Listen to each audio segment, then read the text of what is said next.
সম্পূর্ণ নগ্ন হয়ে অস্কার মঞ্চে হাজির হয়েছিলেন অভিনেতা ও সাবেক রেসলার জন সিনা। অনন্ত আম্বানি ও রাধিকা মার্চেন্টের বিয়েতে তিনি পরেছেন কুর্তা পাজামা। তার মতো তারকার গায়ে ভারতীয় সাংস্কৃতিক আবহের পোশাক নজর কেড়েছে বিয়েতে আসা অতিথিদের। আম্বানি পরিবারের আলোচিত এই বিয়ে ঘিরে মুম্বাই বিমানবন্দর ছিল উৎসবমুখর।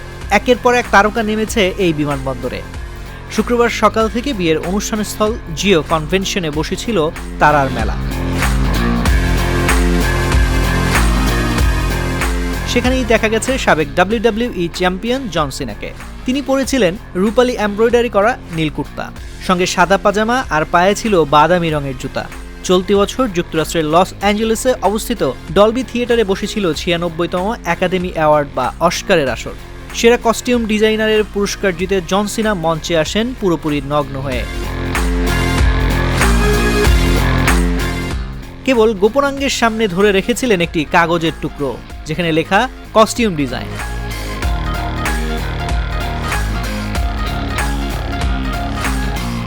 বিয়ের অনুষ্ঠানস্থলে গণমাধ্যমের মুখোমুখি হন জন সিনা।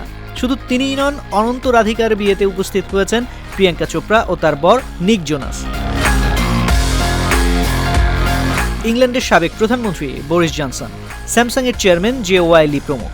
ইনস্টাগ্রামে পোস্ট করা কিম কার্দাশিয়ানের ছবিতে দেখা গেছে কিভাবে তাকে স্বাগত জানানো হচ্ছে।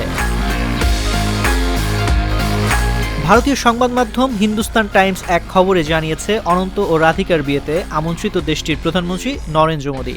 অতিথি হিসেবে সেখানে আরও উপস্থিত হওয়ার কথা পশ্চিমবঙ্গের মুখ্যমন্ত্রী মমতা বন্দ্যোপাধ্যায়, মহারাষ্ট্রের মুখ্যমন্ত্রী একনাথ শিন্ডে, ঠাকরে পরিবার এবং দেবেন্দ্র ফডনবিস, ব্রিটেনের সাবেক প্রধানমন্ত্রী টনি ব্লেয়ার, পিটার ডায়মন্ডিস, শিল্পী Jeff Coons, coach J Shetty, মার্কিন যুক্তরাষ্ট্রের সাবেক পররাষ্ট্রমন্ত্রী জন কেরি, কানাডার সাবেক প্রধানমন্ত্রী স্টিভেন হার্পার প্রমুখের।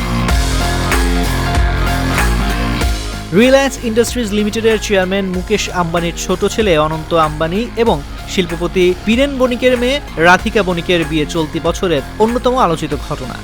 পাত্রপাত্রী দীর্ঘদিনের বন্ধু।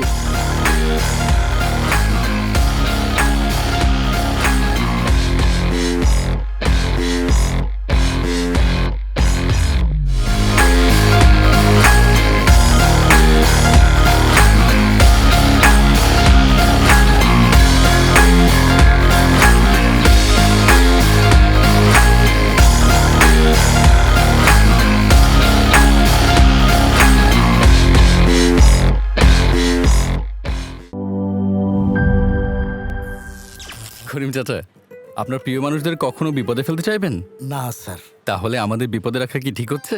এজন্যই বিজলি কেবলস সবচেয়ে ভালো ও নিরাপদ। ফ্লেম রিটার্ডেন্ট পিভিসি দিয়ে তৈরি বিজলি কেবলস, নিরাপদ আজীবন।